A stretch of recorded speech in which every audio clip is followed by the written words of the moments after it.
Boneka lusuh. Di liburan yang lumayan panjang ini, aku menyempatkan pergi berlibur ke puncak. Tepatnya pukul 6 pagi, aku berangkat ke puncak bersama keempat kawanku, yaitu Adi, Egi, Cika, dan Rara. Wih, liburan ke puncak! Wih, liburan ke puncak!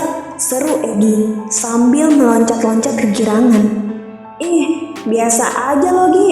Sebenarnya aku juga nggak pengen sih liburan ke puncak, karena sudah sering banget aku kesini kalau liburan. Keluh Cika. Sebelumnya, namaku Rian. Aku masih bersekolah di sekolah menengah pertama di daerah Jakarta Selatan. Pada liburan kali ini, aku mengajak kerabat keluargaku untuk berlibur ke puncak dengan mobil pribadiku. Sesampainya di villa, kami langsung menaruh barang-barang kami di dalam villa tersebut. Villa yang lumayan kuno. Sebenarnya, aku sudah merasakan hawa yang tidak enak di villa tersebut. Villa yang lumayan kuno. Sebenarnya, aku sudah merasakan hawa yang tidak enak di villa itu. Tetapi kuhiraukan saja karena mungkin hanya perasaanku. Di dalam villa yang cukup besar itu ada 5 kamar tidur, 2 kamar mandi, 1 dapur, 1 ruang tamu yang cukup luas, dan 1 dapur. Di villa itu terdapat juga kolam renang, tepatnya di halaman belakang. Cik, sini deh, aku nemuin boneka unyu nih. Boneka anak kecil, sayangnya udah lusuh, kata Rara sambil menggendong boneka itu. Taruh lagi boneka itu, Ra. Itu bukan punya kita. Seru Cika. Iya, bakal aku kembaliin kok, kata Rara sambil memelas. Rara, Cika, di mana kalian? Cepat ke sini, teriakku dari ruang tamu. Aku pun memberitahu mereka akan rahasia di villa ini, bahwa ada seorang anak kecil Belanda yang meninggal karena dibunuh dan arwahnya berada dalam suatu benda. Maka di villa ini dilarang mengambil barang yang bukan milik kita.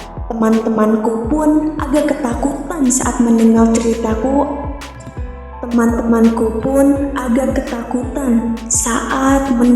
ceritaku. Akan villa ini.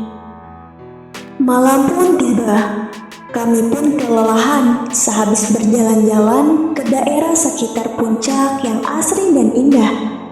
Dengan pohon rimbun, bunga-bunga terhampar pada sebuah taman, ditambah dengan langit yang cerah tanpa awan. Aku, Adi, dan Egi sekamar di bagian kamar depan yang lumayan besar. Sedangkan Rara dan Cika berada di kamar bagian tengah. Suasana villa pun menjadi suram saat malam tiba.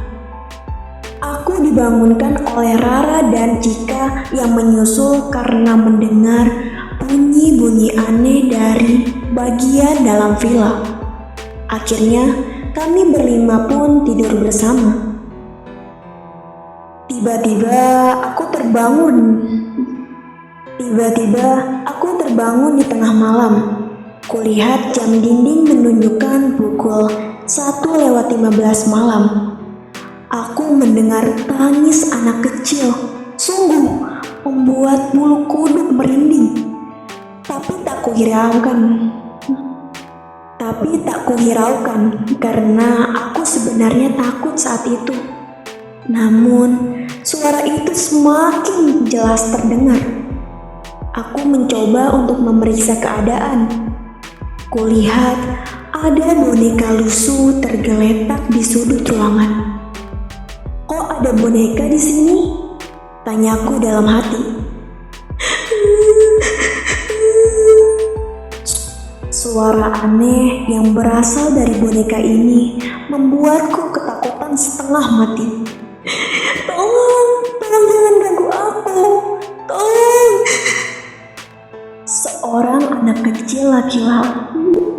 Seorang anak kecil laki-laki berparas pucat pasi dan memiliki banyak luka di sekujur tubuhnya, mendekat dari sudut ruangan di mana boneka lusuh itu tergeletak. Pergi dari sini, pergi. Suara mendesah hantu itu sangat membuatku ketakutan. Baik, saya akan pergi dari sini secepatnya, jawabku dengan terbata-bata. Dan hantu itu pun lenyap bersamaan dengan lenyapnya boneka lusuh itu. Aku pun segera lari terbirit-birit ke kamarku untuk membangunkan teman-temanku. Oi, Adi, Egi, Cika, Rara, bangun, cepetan bangun. Sambil menepuk-nepuk tubuh temanku satu persatu. Ada apa sih, Yan? Masih ngantuk nih, ucap Rara sambil mengucek-ucek matanya. Kita harus pergi dari sini, sekarang, cepetan, kataku dengan wajah panik. Alah, kita kan belum 1 hari di sini, ucap Adi. Pokoknya kita pulang sekarang, harus sekarang, sebelum hal yang buruk terjadi pada kita, ucapku. Pokoknya kita pulang sekarang, harus sekarang, sebelum hal yang buruk terjadi pada kita, ucapku. Akhirnya teman-temanku pun setuju dengan perkataanku dan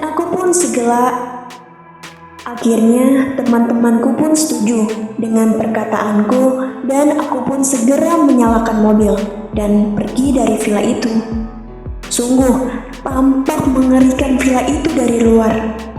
Aku pun melihat anak kecil Belanda itu sedang berdiri di depan pintu rumah sambil memegang boneka lusuh itu di tangan kirinya.